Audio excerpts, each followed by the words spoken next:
Ya, terima kasih pemirsa. Anda masih setia bersama Update Faktual dan kali ini kita menuju segmen dialog spesial Update Faktual. Seperti biasa dalam segmen dialog kali ini kita akan membahas sejumlah topik yang menarik ya, yang kontroversial dan menjadi isu perbincangan publik dan kita akan mencoba untuk mendiskusikannya dan mencoba untuk mencari solusinya. Dan tema kita kali ini adalah terkait tentang korupsi di Surabaya dan terkait kasus korupsi ini ternyata sudah dilaporkan ke KPK. Seperti yang kita tahu ya, di tengah era pandemi COVID-19 kali ini banyak sekali hal yang terjadi, salah satunya mungkin masalah yang belum juga usai dan menjadi sorotan masyarakat adalah terkait dengan kasus korupsi. Tidak hanya dana dari pemerintah yang dikorupsi, ternyata bahkan dana pendidikan pun juga berpeluang besar dikorupsi. Nah, ini ada beberapa laporan ya yang sudah coba diberikan ke KPK terkait adanya laporan kasus korupsi sejumlah dana terkait dengan pendidikan, dan kita akan mencoba melihat bagaimana perkembangan KPK dalam menyikapi kasus korupsi terutama dalam bidang pendidikan. Kita akan coba mendiskusikannya lebih jauh dengan narasumber yang sudah hadir di studio pada malam hari ini. Saya tidak sendiri pemirsa, di sebelah kiri saya ada Bapak Miko Saleh selaku aktivis anti korupsi atau Ketua ECJWO. Assalamualaikum, selamat malam. Selamat malam. Pak Miko, apa kabar? Sehat? Sehat, alhamdulillah. Oke, baik. Saya dan Pak Miko tidak sendiri pemirsa, seperti biasa. Di sini ada pengamat hukum yang tidak asing lagi, yaitu Asok Profesor Dr. Sunarno Edi Wibowo. Assalamualaikum, selamat malam. Waalaikumsalam. Pak Bowo, sehat ya Pak Bowo ya? Oh, sehat. Oke. Bagaimana Mbak Jada, sehat nggak? Alhamdulillah sehat. Oke. Nggak ada panas? Sedikit. Kita berharap pemirsa yang menyaksikan acara ini juga sehat ya, karena memang era pandemi COVID-19 seperti ini agak mengkhawatirkan. Oke, kita akan mencoba kembali ke topik kita hari ini adalah terkait kasus korupsi yang terjadi di Surabaya dan sudah dilaporkan ke KPK. Seperti yang kita tahu pemirsa, sejak Februari 2020 yang lalu ternyata Bapak Miko Saleh selaku perwakilan dari aktivis anti korupsi sudah melaporkan beberapa kasus korupsi. Dan beberapa waktu lalu, mungkin sekitar 2 atau 3 hari yang lalu, mencoba untuk menanyakan tindak lanjut dari KPK seperti apa. Sebenarnya pertanyaannya, kasus korupsi apa sih yang dilaporkan masyarakat? Dan tentu ada semua yang menyaksikan program ini juga penasaran pastinya, kasus korupsi apa sih yang coba dikejar dan diminta pertanggungjawabannya terkait dengan perkembangannya seperti apa. Kita coba tanya ke Pak Miko. Beberapa waktu lalu mendatangi kantor KPK ya, sekitar Februari 2020 menyampaikan laporan, dan beberapa hari yang lalu mencoba untuk mendatangi KPK lagi menanyakan tindak lanjutnya seperti apa. Sebenarnya kasus apa saja yang dilaporkan dan tindak lanjutnya seperti apa Pak Miko dari KPK? Di sini dalam kasus perkara korupsi yang khususnya di kota Surabaya ini cukup menarik dan cukup signifikan di dalam perhatian pada masyarakat agar supaya persoalan ini terbuka lebar-lebar. Jadi persoalannya satu, yaitu permasalahan tentang dana hibah pendidikan. Dana hibah pendidikan. Tahun 2015 ini cukup dramatis karena apa? Di saat penyalurannya tidak tepat pada sasaran semuanya. Oke, dan berpeluang dikorupsi. Iya, bukan lagi korupsi, ini sudah fiktif. Sudah fiktif. Fiktif. Oke. Gitu. Jadi permasalahan ini, alhamdulillah data-data yang kemarin kurang lengkap, pihak KPK sendiri meminta untuk data tambahan itu sudah kita serahkan dan kita serahkan lewat pengiriman Tiki dan alhamdulillah sudah sampai.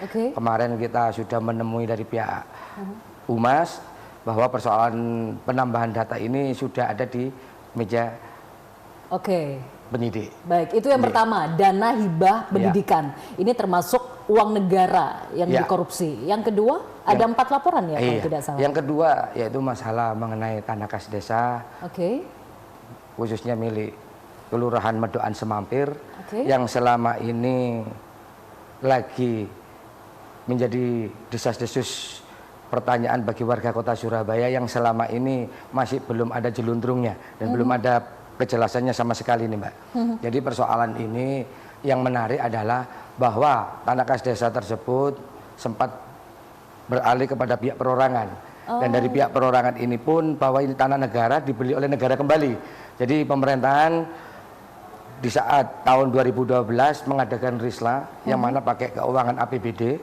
Di situ juga menyatakan bahwa mereka membebaskan atas milik perorangan. Oke, berarti tanah negara tapi akhirnya dimiliki oleh perorangan ya, dan dijual ke negara lagi. Ke negara lagi. Ada indikasi korupsi di situ. Iya, betul. Karena apa? Tanah itu adalah tanah aset milik negara di tahun 80. Bahwa itu adalah tanah milik Kelurahan Medokan Semampir. Tahun 2011 di Risla kembali dan itu pun dengan materi yang sama di antara tahun 2013 juga sama-sama menggunakan dana APBD. Di situ terkesan bahwa dari pihak Gogol menerima keuangan. Padahal di sini semua adalah suatu ornamen yang dibuat terkesan adanya suatu Risla yang benar. Baik. Gitu loh, Mbak. Baik. Padahal di sini ini ngomong jujur aja kita sesuai legal standing yang setelah kita berikan kepada KPK bahwa keuangan yang dibayarkan untuk ganti rugi negara hanya cuma 400 juta dengan kebesaran tanah yang luas begitu hebat gitu loh. Padahal di tanah Surabaya sendiri kita ini harganya berapa? Wong itu udah berapa hektar. Bahwa tanah yang di Risla ini adalah seluas 6,100 kan begitu. Baik. 6 hektar loh ya Mbak gitu.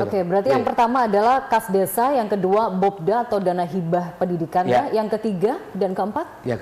Yang ketiga kita yaitu tanah yaitu kita laporkan adalah YKP.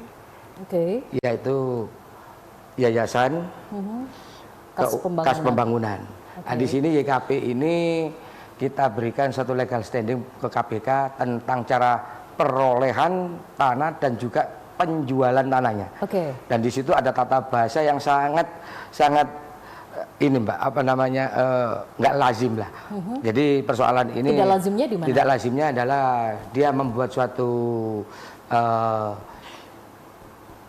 notariat yang di notaris ya. Ini tata bahasanya adalah tanah tersebut adalah tanah milik YKP dengan perolehan, karena permasalahan ini adalah tanah hibah. Tanah hibah. Padahal ini adalah tanah yang dibeli oleh pakai keuangan negara. Dijual lagi kepada orang lain gitu loh, oleh pihak ketiga gitu. Kasus yang keempat sama juga tentang tanah juga. Yang keempat ini adalah tanah provinsi yang diakui oleh perorangan sehingga mereka pun cara perolehannya bahwa tanah itu adalah milik provinsi, yaitu dari bibir sungai 50 meter. Itu adalah tanah milik provinsi Balai Besar, namun hal ini diakui oleh perorangan. Baik. Intinya dari 4 kasus yang Anda laporkan ini sudah terjadi sejak 2015. Iya. Baik, saya coba beralih ke Pak Bowo. Pak Bowo, ini kan kasusnya dilaporkan baru Februari kemarin dan ternyata sudah ada sejak 2015. Kalau Anda melihat sudah terjadi sejak 2015 dan baru dilaporkan Februari 2020 kemarin. Kira-kira dalam kacamata hukum apakah kasus ini bisa ditindaklanjuti oleh KPK? Ya, persoalannya saya ngomong tentang daluarsa dulu. Kadaluarsa? Nah, kadaluarsa dulu tentang masalah Undang-Undang 31/99 diperbarui 20/2001 tentang hubungannya kapan kadaluarsanya tentang korupsi. Kalau korupsi tidak ada kadaluarsa. Kalau kursus korupsi tidak ada kadaluarsa. Tidak ada. Walaupun berapa tahun tidak ada. 5 tahun yang lalu, 10 tahun yang lalu masih bisa diusut. Ini dulu, ini penting ini legal standingnya ini, legal formalnya ini. Nah, ada 4 biar nantinya seorang jaksa, seorang polisi biar mengetahui apa sebetulnya yang dimaksud kas desa. Nah, kalau kas desa itu sudah masuk inventaris. Kalau dulu memang itu adalah kepala desa, kalau melihat apa yang disampaikan ya di Medokan sana itu kepala desa artinya menjadi dikembangkan menjadi lurah, nah kelurahan, nah sekarang menjadi kelurahan, kepala desa dan sebagainya. Jadi itu kalau sudah kas desa berarti siapa saja yang menjual itu nantinya menjadi korupsi. Nah saya biar tahu tentang ada persoalan di ini biar tahu ini adalah suatu orang yang tahu ini Kerembung nih di desa Kerembung itu mempertahankan kas desa karena kas desa dijual-belikan pada kami dulu, tapi lurah ya contohnya mempertahankan. Kenapa? Kalau nggak dipertahankan menjadi korupsi. Nah akhirnya begitu. Wah begini wakilnya ada namanya dana desa, padahal kalau dana desa itu korupsi, tapi kalau pendapatan asli desa enggak. Nah, biar tahu orang-orang itu semua nggak tahu. Jadi kita beri pencerahan di sini. Nah, kemudian ini yang namanya korupsi. Kalau sudah kas desa itu adalah korupsi, apalagi dulu ada di Risla, ternyata dijual. Oke, baik. Ya, dijual dulu ini. Kan saya harus menjelaskan empat. Apa arti tadi? Pertanyaannya 4 kan? Ini sudah masuk 2 ya, Pak, ya. Nah, itu. Tapi pertama adalah bos dan sebagainya. Ini korupsi.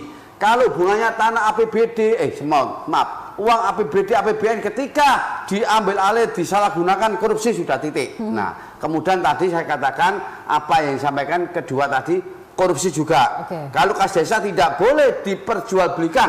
Sudah titik, itu sudah sampai profesor gondol pun bisa itu. Buka apa? Pak Bo, sebentar, saya pertanyakan satu hal lagi. Ini kan kasusnya dari 2015, baru dilaporkan Februari kemarin. Kalau Anda melihat dari kacamata hukum, apakah dari pihak Pak Miko, ya lembaga aktivis anti korupsi harus menunggu bersabar, atau ini bisa ditangani secepatnya seharusnya oleh KPK walaupun sudah lama? Ya, kalau ini ditangani tadi sudah ada 4 ya, ada laporan 4 nih. Seharusnya KPK ini biar ada prestasi. Sekarang KPK masyarakat ngomong KPK kompong, bolong, nggak punya gigi. Ini makanya ini ada kesempatan. Ketika ada Undang-Undang 30 2002, sekarang 19 ini hanyalah mesti ketika penyidikan pasal 12 ya. Ini Undang-Undang 19 tahun, biar tahu KPK harus laporan.